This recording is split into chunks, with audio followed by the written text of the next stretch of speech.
canciones eternas ya están preparadas. A los que fueron comprados con la sangre preciosa de Cristo Jesús.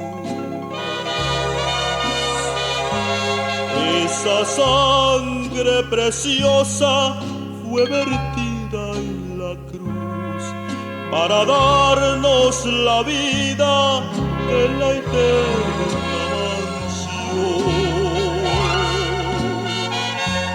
La gloriosa mansión donde yo quiero ir es la gloria de Dios,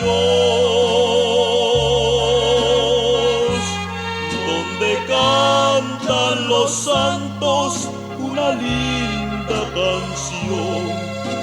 linda canción de alabanzas a Dios.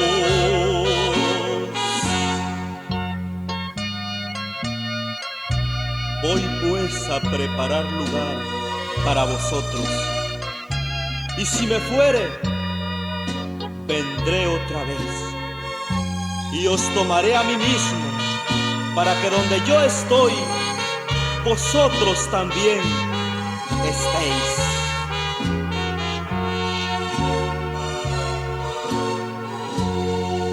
El rapto de la iglesia ya muy pronto será,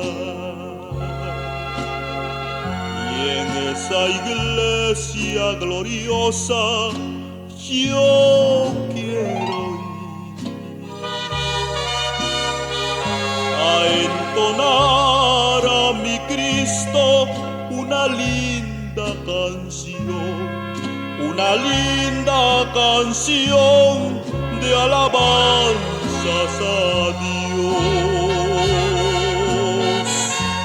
La gloriosa mansión donde yo quiero ir es la gloria de Dios,